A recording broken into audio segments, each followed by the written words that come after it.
kind of, sort of, or you got to go home early, or whatever the case was. On Monday, we started, obviously, chapter 11.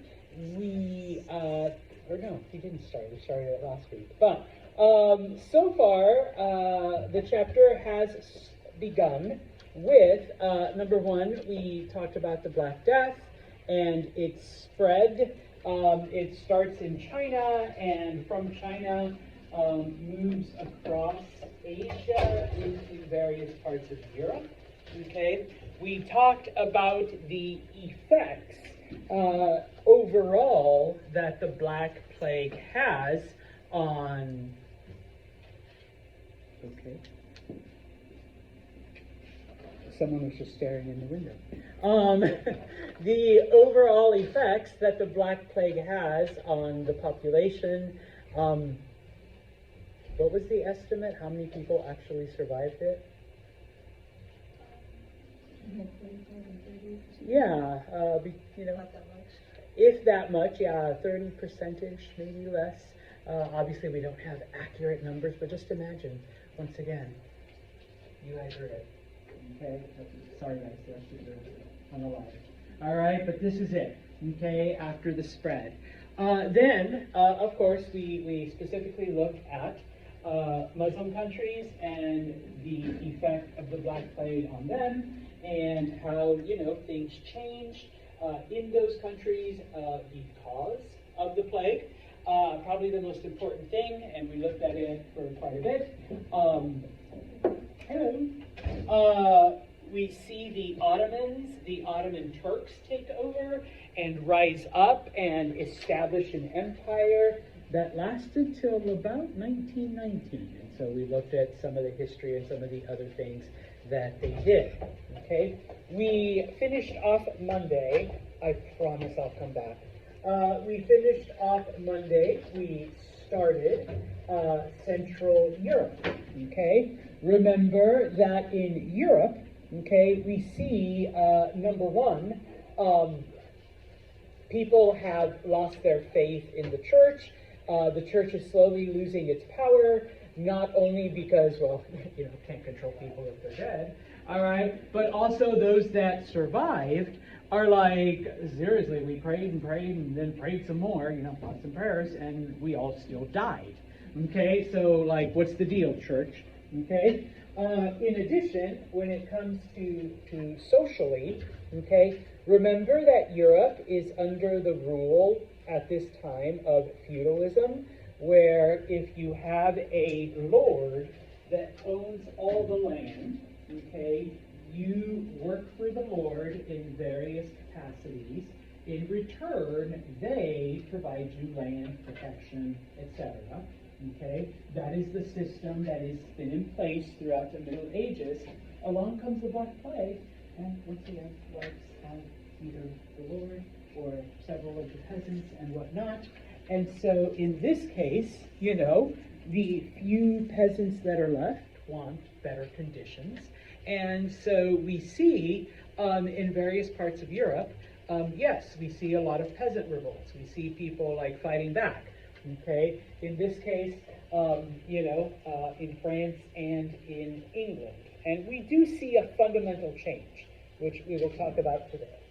Okay, so in order to regain their power, and at the same time, the church, if you recall, begins to buddy up more and more with the rulers that have not died. Okay, and of course, in return, those rulers then help the church, protect the church.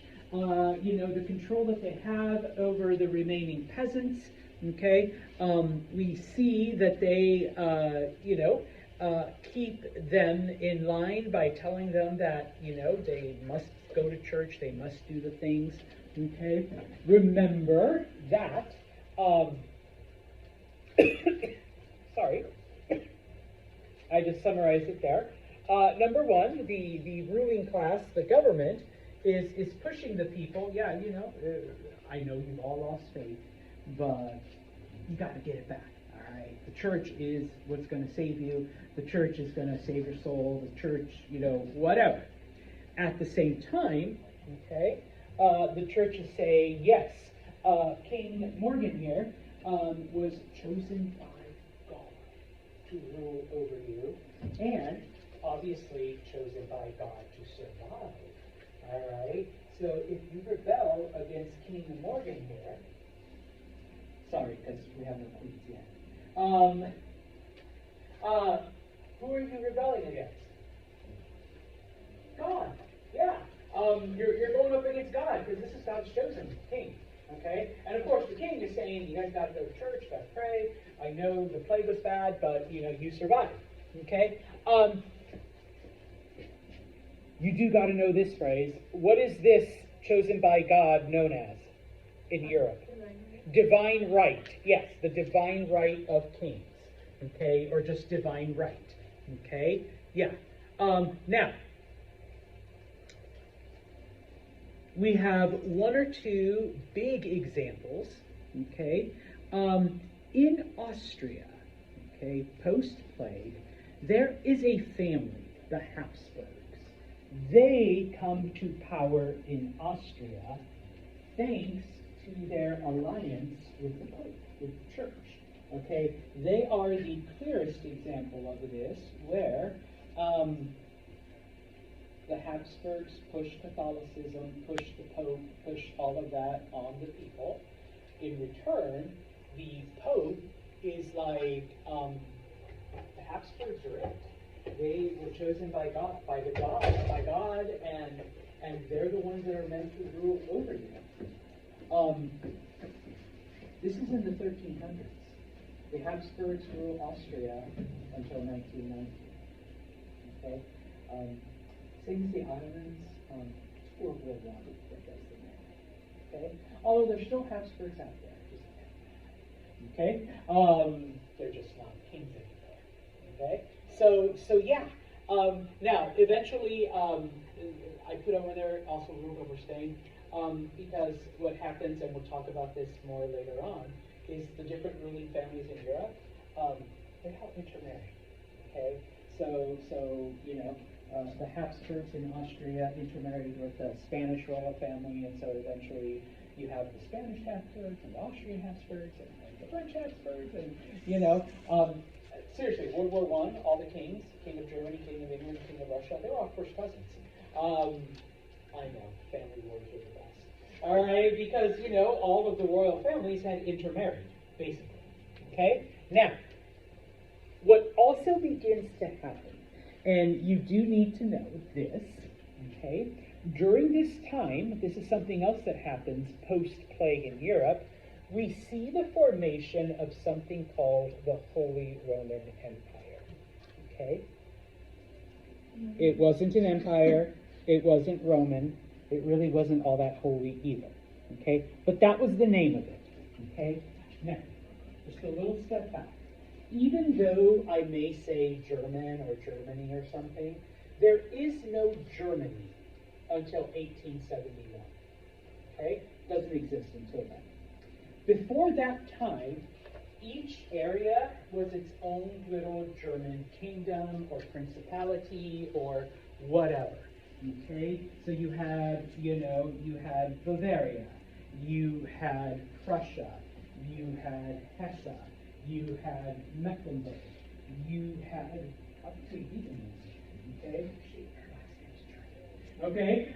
type of thing, and in each of these areas. If you're like, Santos, were all those? Yeah, I had to take like 3 semesters of German history. I do have some of the old kingdoms. So yeah, in each of these areas, you had a ruling family, whether it was a king, or a prince, or a duke, or an archduke, or whatever, okay? And so what happens is that each of these German kingdoms, because they all speak German, they come together and they're like, you know what, we should unite, we should do stuff together. Now, obviously, these kingdoms are not going to give up their power, they're not going to give up their independence. And so basically, it was just an alliance, okay? But we need power and we need someone to be in charge, okay? And so even though there was an emperor in charge, that's why I said it wasn't an empire, you voted for it. It was like an elected position. But guess who always won the election? The Habsburgs. Okay? Because Austria, they're German. They speak German. The Habsburgs always won because the Pope loved the Habsburgs and the Habsburgs loved the Pope. And when the Pope said, vote for the Habsburgs, vote Habsburg, if you don't vote for Habsburg, you're going to go to hell. Then everybody voted for the Habsburgs. Okay? Eventually, the Holy Roman Empire comes apart. Thanks to Napoleon. Napoleon just decimates them. But basically, for the next, I can't do math, 400-ish years, maybe 500-ish. This is what controls Central Europe. Okay, is the Holy Roman Empire. Now, over time, and I will talk about this when we talk about Germany, you have a little kingdom, the person dies, so the next door kingdom takes them over, or same as always, my son and his daughter, we marry them off, and so now our kingdoms become united, and so that's kind of how Prussia, Prussia kept growing, either by conquest, taking over stuff, or marrying off their children to other Germans, and so Prussia kept getting bigger, and eventually it became all of Germany. Okay, but it started off like this. Okay, now you knew a map was coming. Okay, and so in this case, here is Austria. Okay, at the time it's much bigger than it is today. Okay, and in most maps, just FYI, you may not even see the separate German kingdoms, especially right now because there are literally hundreds of them. So they'll just say Holy Roman Empire. Okay, now just as an FYI for you Italians, there was no Italy either until 1869, then 1871, then 1924. Okay, each of those different things happened. Okay, but there were separate Italian kingdoms. Some of them were city-states, like Florence and Venice. No, Florence. Some were republics, like Venice. Okay, so they were all different. They weren't even all kingdoms. And for a time, the papal states, that was literally ruled over by the Pope directly. He wasn't just the church guy. He was also the ruler. Okay? He went out, he put on armor, he conquered land. Okay? And so a lot of people are like, wait, the Pope would go? Yeah, the Pope went out and fought, all right, and conquered land. And so it was known as the papal states. Okay? So here is then Europe in the 1300s. Okay? We see little by little, okay, things are starting to form, into what we would recognize today. Okay? So, around 1450, okay, there's one or two exceptions, but there's really no big main central government. Like I said, we had hundreds of German kingdoms. Okay? Yeah, they would come together and they would elect an emperor, all right? But it wasn't they were the same at everything. Okay? I showed you Italy. There was no Italy. It was 5 or 6 different Italian kingdoms, a couple independent Italian cities, and then of course the land that's ruled over by the Pope. Okay, so there is no central anything really. Okay, we still don't have a main commercial area. We don't have like today people are oh, London and Paris and the main attack, Rome, No, you don't have it yet because remember, we just got out of the 200-year plague where over 80% of the population died, and what little bit is left is we're going to kill even more people. It's just a couple stragglers, trying to rebuild society. So you really don't have anything. Okay? Now, remember, the main institution, pre-plague and during the plague, is feudalism. feudalism is on the way out, okay? Because what are the peasants doing? They're demanding more rights. They're demanding more independence. Yeah, the Lord is dead, so we can do whatever we want. Or, you know what? Lord Arthur is like way the hell over there. So, like, what's he gonna do? Come and raid the village? He barely has enough to maintain his castle. And so people are, doing what they want, and of course they're demanding more rights, and as we talked about, when they're not getting it, then they're rebelling, okay? Even though, okay, we do have, these areas, and once again, once upon a time, all of these places are unified either by Latin, because they were all part of the Roman Empire, or one of the Germanic languages from the German tribes that invaded.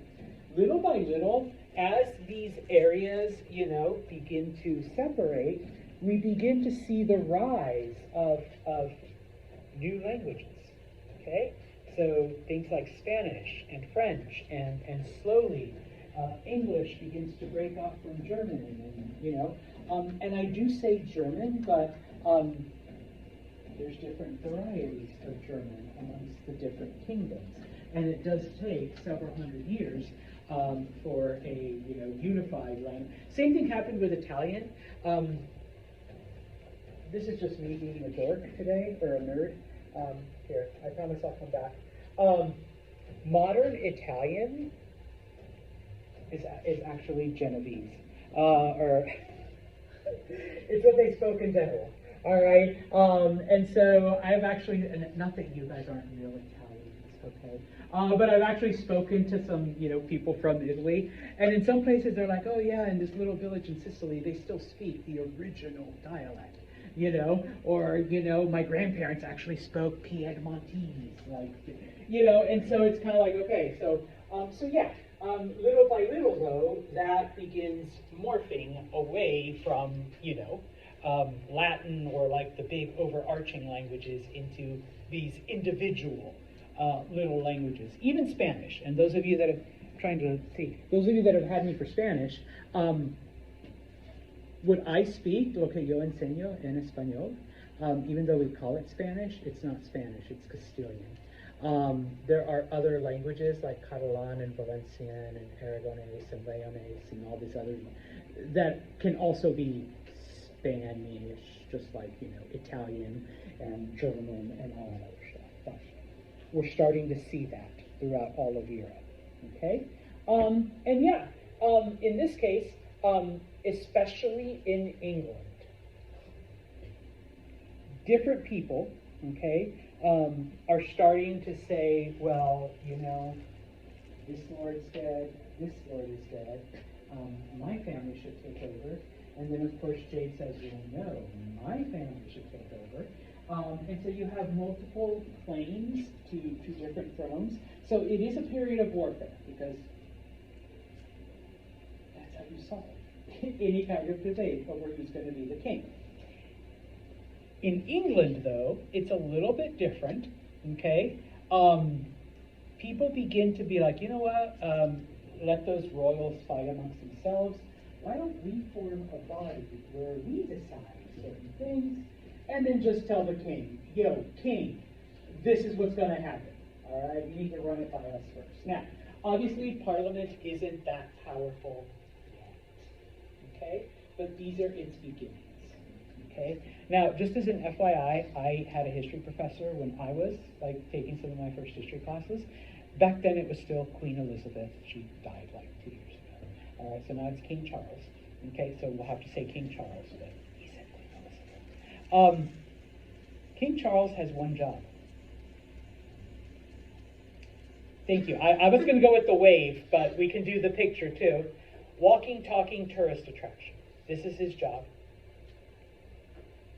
It wasn't always that, okay?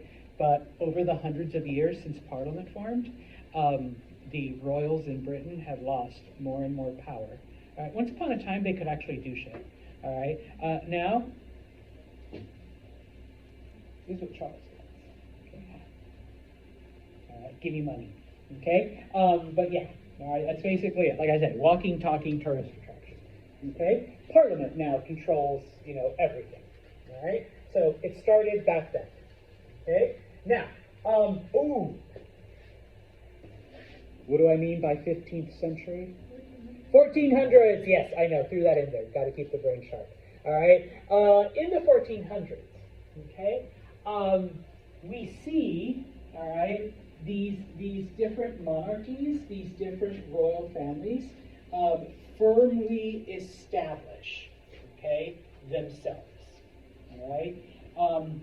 If you recall, those of you that have me, if not, the term dynasty refers to a family that rules over an extended period of time.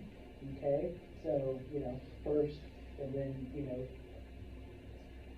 son, grandson, great-grandson, great-great-grandson, great-great-great-grandson. Okay? And so, yeah, the family line continues, and then at some point, of course, either we have no more sons or our family marries with Dylan's family, and so we unite, and so our kingdoms unite, so we get like a new family that then forms and continues and whatnot. Now, there were a lot of independent cities still, okay? Little by little, though, those begin disappearing, okay? But there's still several independent cities, and of course, and I already kind of explained it with the German kingdoms, but it happened with pretty much all of them. My son marries your daughter, and so our kingdoms come together, okay? Just as an FYI, marriage for love, marriage because you think, oh my God, he is so hot, I love him, the butterflies, the weak knees, you're like, yeah, baby, something like that. Yeah, that's like relatively, historically new, okay? People fell in love. No, I'm not saying people did fall in love, but guess what? You weren't going to marry them. You were going to marry the person that, typically it was your dad, but sometimes your parents, the person that your dad chose and what would be most advantageous to your family, okay? Or whoever gave Morgan's dad like the most cows or the most horses or whatever, in exchange, okay? If you were royalty, okay, which alliance will benefit us most that I would give my daughter to? Okay? That's it. Oh yeah, I know you love the stable boy, but guess what? You're going to marry the prince. Because that's like who, that's who's going to give us this alliance. Okay? Now, that's not to say that that's what all marriages were about. Okay? Every now and then, I guess, you could marry for love, but then, whatever. Sometimes people are like, but Romeo and Juliet, like Mr. Santa. Yeah, what happened to them? Yeah. So it was basically done either a business transaction or a political transaction. But most of the time, it was just flat out war. Okay, we're going to conquer you. Okay, and one German kingdom conquered another German kingdom, an Italian kingdom conquered another Italian kingdom, and you married and conquered, and that's how you built up your dynasty. Okay? One example of this is the 100 Years' War. Okay? We're not very creative. How long did it last? 100 years. Yeah. In this case, now, even though we don't talk about it, okay, in 1099, a group of French people from northern France, Normans, they invaded England and they took it over. And so for about 200, 300, 400 years, the rulers of England were actually French, but they still had land in France. Okay? By the time we get to the 1400s, okay, the French don't want these people that are spending half their time in England and then half their time in France. France for the French, and if you're so English, get the hell out. Go live in England. Okay?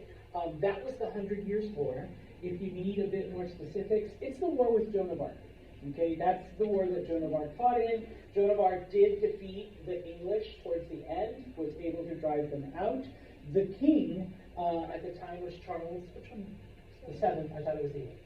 There's Charles and Louis and Philippe and all of that. Sorry, I forget the numbers. And so, yeah, eventually Joan is captured because it's a woman leading an army. She's obviously a witch! Yeah, so they do kill her for that. Seriously, how could a woman lead an army in the field? Obviously witchcraft. There's no other explanation. All right? Sorry, ladies. Some of you are probably better generals than me. You know, but yeah, obviously you're a witch. So they kill her, they burn her because of this, but she does secure France for Charles. But yeah, that's how France became France. Okay, is by getting rid of the English. Okay, just FYI, this is why English doesn't really sound like German anymore, is because of the French rulers of England during this time. So English adopted a lot of French words. And yes, I know I'm back to the map. All right. Most of this area is the area that the French took back. This was also English. By the end of the 100 Years' War, all of this was taken back and was now part of France. Okay, so France actually becomes one of the first, big countries of Europe. Okay, before that time, you know, we're still looking at little pieces, little different kingdoms. I mean, the Holy Roman Empire, we're not going to list like 150 German kingdoms, but they're all there. And, you know, this becomes the first to be like the one big thing once they get rid of the English. Okay? Now, looking at Southern Europe, okay? It happens faster in Southern Europe. France can be considered Southern Europe, all right? But in this case, when it came to the plague, post-plague, all right, Southern Europe actually, you know, came back a lot faster. And it's ironic because they did it for the same reason that they had the plague first. Trade. That's where, like, you know, all the stuff from Asia came. It came into Southern Europe. It came into Italy. All right? That's where it all happened. Okay? So, number one, because it was easier to manage a city and to recover, you know, the independent cities of Venice and Florence, they became it. All right? They were bigger than Rome. They were better. They were the commercial centers, okay? Especially the Venetians. Okay, that was a major commercial center. All right, and so they recovered first. Okay. Of course, the Italians don't unite. All right. After the French, when it came to a country, okay, the biggest ones and the first ones to come along. Well, first was Portugal. I put Spain first. But it was Portugal first, so I should say Portugal and Spain. Spain came along after. Okay? So yeah, okay? These are the areas that suddenly, you know, are back. Okay? When it comes to Northern Europe, though, all right, yeah, it took a lot longer because, once again, you know, the Germans couldn't agree. The Germans wouldn't unite. You know, they'd go to war. The English are, you know, and in this case we see the separation of many of the Northern European areas. We'll talk about Russia and how they were still kind of dealing with the Mongols. And so there was like other issues that were happening. And of course, all the trade went to Italy and to Southern Europe. It didn't go to England or to Germany or to anything like that. So obviously it takes longer. And then, of course, the English and the French, okay? Even though the French have kicked out the English, all right, and so now we have France, that doesn't mean that the English gave up, all right? They were still trying to invade France and take back some of those areas, okay? Literally, constantly at war, starting in the 1300s, the first time they unite into anything World War I. All right, that is the first time they fight together. Okay, because before that they were always fighting against each other. Okay, constantly. All right. So obviously, if you're always at war with the other big country in Northern Europe, you're not really going to recover if you're constantly fighting. All right. And then of course, when it came to everything else, you're still dealing with the decline of feudalism. You're dealing with, Catholicism and the Pope and, all this other stuff. All right? Now, how does Spain and Portugal become the first countries after France? Okay? Well, I'm glad you asked. But first, okay, we got to take a step back to the early Middle Ages. If you recall, those of you that have me, and hopefully you've covered this in your History 101 class, those of you that didn't, okay? In the year 711, a group of Muslims known as Moors invade Spain. They cross over from Africa, and they enter Spain and are basically they take over everything. They are not stopped for 25 years until they reach a city in southern France called Tours. And there they are defeated by the grandfather of Charlemagne, by Charles Martel. Okay. Oh, just another FYI. After that battle, they gave Charles the nickname the Hammer. It sounds like a pro wrestler name, Charles the Hammer Martel. All right, because of how he defeated, this Muslim army. Okay, and so for the next 700 years, okay, Spain is basically coexisting with these Muslim invaders and at the same time fighting them. Okay, we'll get into this in a minute. All right, but during these 700 years, it is the Portuguese, okay, who are able to free their territory from Muslim control, okay? And so, because the Spanish are still fighting against the Muslims, okay, and the Portuguese are basically left untouched, all right? And so, when we talk about the age of exploration, this is why the Portuguese were first, okay, in a lot of places. Now, I promise I'll come back, but I need to find the map again. Portugal is on the ocean, okay? There's Muslims here, Spanish are fighting Muslims here. Obviously, all of this is already explored and known, and there's different stuff going on, and popes and Germans and Frenches and all of the stuff, okay? So the Portuguese become master boat builders and master sailors, and they head out into the ocean, okay? And of course, if they go north, they're going to end up in England, and they're going to end up in France, and they're going to end up in all of those areas, and everybody already knows what's there, okay? So they head south. Plus it's warm. It's cold. Okay? And so, one of the princes, okay, of the Portuguese royal family, because remember, you got a Portuguese king. Who's going to be the next king? His son. Which son, though? The oldest, yes, the oldest. Well, what's going to happen to the other, because the Portuguese king actually had a couple, what's going to happen to the other sons?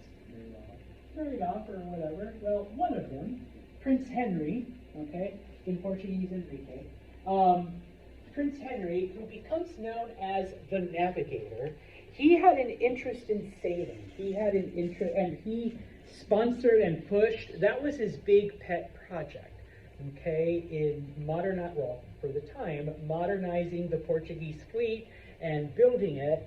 And so, little by little, the Portuguese begin to explore south, okay? Now, people knew that the earth was round. Nobody was afraid that they were going to fall off.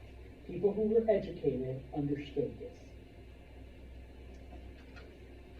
That's not to say that they didn't believe that there were sea monsters out in the ocean, okay? So you've got to be careful, got to watch out for them. One of the prevailing thoughts, and this was just because nobody had ever really traveled, as you go farther and farther south, it gets warmer. They thought that once you get to the equator, it was going to be boiling. Imagine their surprise as they go farther and farther south, and they get to the equator, and the water's not boiling. Oh my gosh, let's keep going. And so the Portuguese keep going, all right? Of course, they don't wander really far beyond the coast of Africa because nobody knows what's out there, all right? Okay, so maybe the water wasn't boiling, but that's not to say there aren't sea monsters out there. So, and besides, there's stuff over there. There's all kinds of awesome, cool stuff, all right? And so, little by little, the Portuguese begin to establish trading outposts. They begin to trade with the locals. One thing they do discover is sugar. Up until this point in time, only the Muslims, were bringing sugar and selling sugar and doing all of that. Well, they discover sugar in Africa, and they're like, oh, this must be where they're getting it. All right, let's get our own supply. Now, sugar was very popular because, no offense, Euro-Americans, but during the Middle Ages, your diet sucked. Your food was terrible, okay? No matter how horrible something is, what happens when you add, and I don't want to break into song, a spoonful of sugar? Yeah, it tastes way better, okay? My example that I always use is if you've ever had plain oatmeal, it is the nastiest, most disgusting thing on the planet. I don't know how y'all do it, no offense. All right, I know some of you are like, yeah, plain oats, I need my steel cut. Yeah. No, give me the peach or the cream or the strawberry, and if you're going to give me plain oats, I'm going to put a shit ton of sugar on it and maybe some like cinnamon and maybe some honey. Okay, then I'll eat it. All right, and so yes, okay, suddenly the Portuguese are able to bring back sugar to Europe. Okay, are they going to keep going? Well, yeah, if we found sugar, what else are we going to find? Okay, so they keep exploring. Okay, I already showed you this. All right, now, when we look at Spain, this is now Spain. Okay, we'll get back to Portugal in a future chapter. Okay, yes, we do have different kingdoms in Spain. Okay, different groups, just like the Germans. Okay, they had different kingdoms, just like the Italians have different kingdoms. All right, so do the Spanish. Okay, and yeah, they fought with each other, but once the Muslims invaded, now they are fighting against Muslims. Okay, now, yeah, for the most part, in most areas, Jews and Christians and Muslims were relatively at peace, okay? But at the same time, kingdoms fought other kingdoms, Christians fought Muslims, Muslims fought, Jewish, so there would still be, those things, okay? Now, just like it happens in Germany, just like it happens in Italy, the Spanish, okay, the different kingdoms begin to unite in the same way, okay? My son marries his daughter, and so now our kingdoms are united, okay? The big one. In 1469, okay, a man named Ferdinand, who is the king of Aragon, which is one of the kingdoms, marries a princess named Isabella, and Isabella is the queen, by now we're allowing queens in some instances, is the Queen of Castile. Of course, she wasn't allowed to rule on her own. That's why she was pressured to marry, you know? And of course, who's going to be good enough for a queen? A king. All right, so she had to marry one of the kings of the neighboring kingdoms. Well, what happens is, and I promise I'll come back, but I need to show you the map, okay? This is Castile, the big yellow one. This is Aragon, the orange one, okay? They unite and basically form Spain, okay? Everyone else had either been conquered, okay, or they just absorbed them. Like, you can be a part of us, or you can, destroy you. All right? We'll be a part. Okay, we'll come in. All right. Oh, and by the way, yeah, I got a lot of daughters. You got a lot of sons. Let's marry them, and so we solidify everything. Okay. Once they do that, and this is how, if you recall earlier when it came to the Habsburgs, this is how the Spanish married into the Habsburg families, because once the Spanish royal family establishes itself, basically, if you were a Spanish prince, you were probably going to marry an Austrian princess, and vice versa. If you were an Austrian prince, you were probably going to marry a Spanish princess. And then eventually, you're just marrying your second cousin from Austria or your second cousin from Madrid. Okay? Eventually cousins just marry cousins. Google Habsburg jaw. Okay? Because once you mix enough with your cousin, you start to get weird shit happening. All right? So yeah, okay? So eventually all of that happens, okay? But we do get the kingdom of Spain, all right?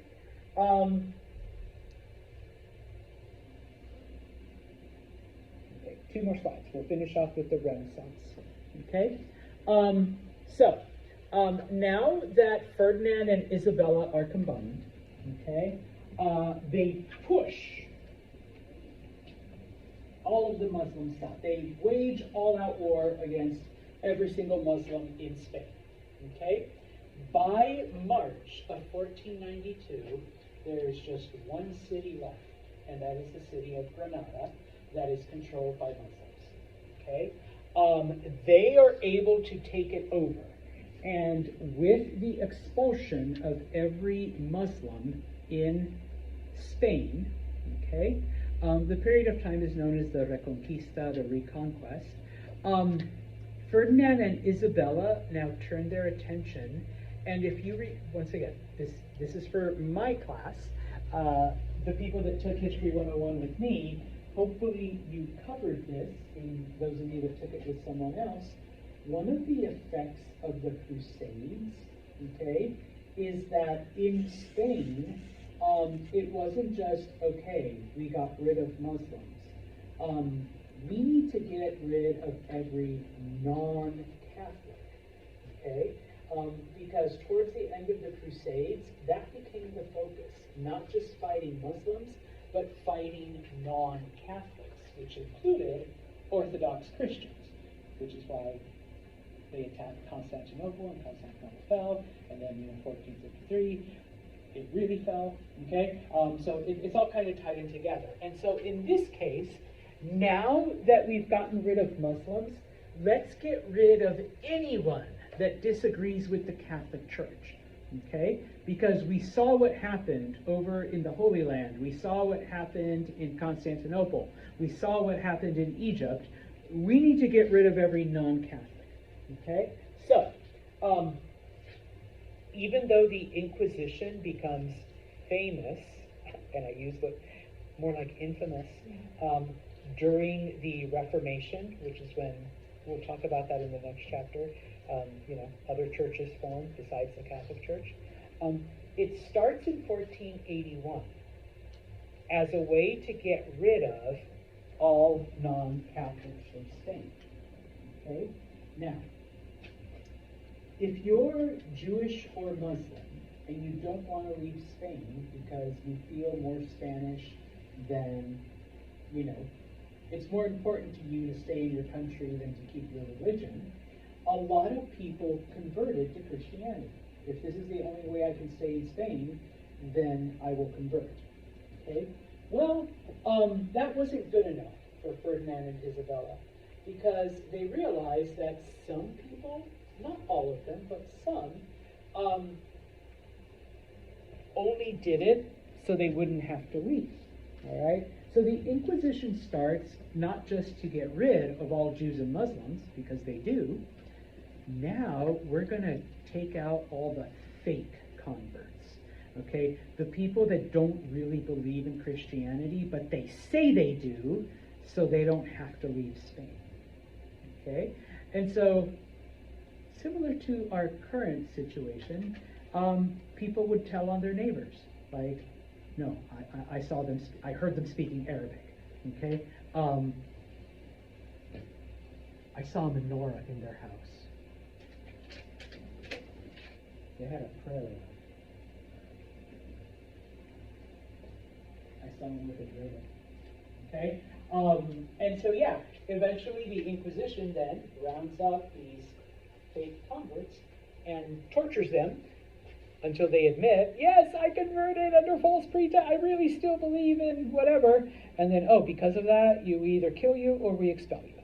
Okay? Most people chose expulsion. All right? Now, every single Jew and Muslim was forcibly expelled from Spain in 1499. Okay? After that year, I mean, there might have been a couple hidden ones, but more than likely, every Jew and every Muslim left Spain.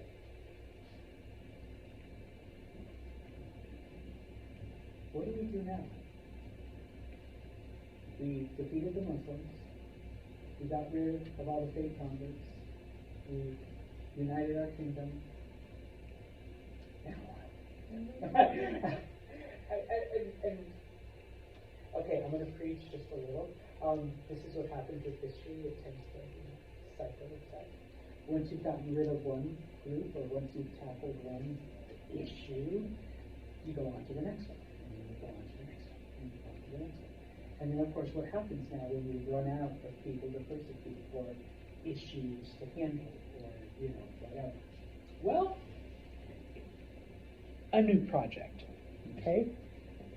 During this time, a certain Genovese sailor, because he was from Genoa, had approached King Ferdinand and Queen Isabella and said, hey, those Portuguese are finding all kinds of stuff as they're heading south, along the African coast. And by this point in time, the Portuguese had reached South Africa and had gone around onto the other side. Okay?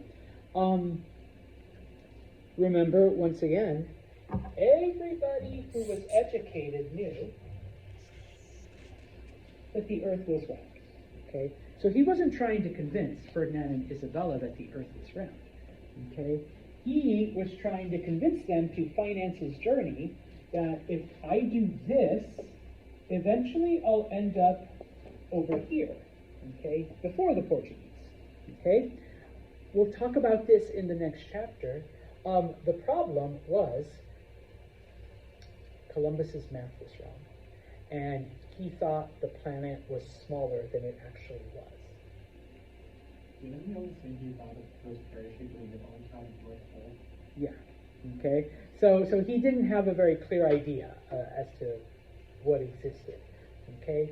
The Spanish were like, no, according to our dudes, the planet's about twice as big as what you're saying it is. All right. There would never be a way for you to have enough supplies. All right. You would die and drown in the middle of the ocean. Okay. Columbus like, no. My math is right. It's this big. Okay. But of course, what did nobody know was actually there? Yeah, a whole new continent.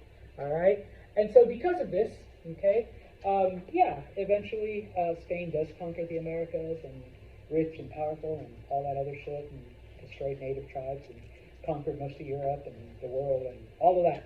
Okay. But yeah. Okay, that's a result of all of this. But we will talk about it in detail in chapter 12, maybe 13. Okay? I'm going to stop right here, but on Monday, we'll talk about the Renaissance.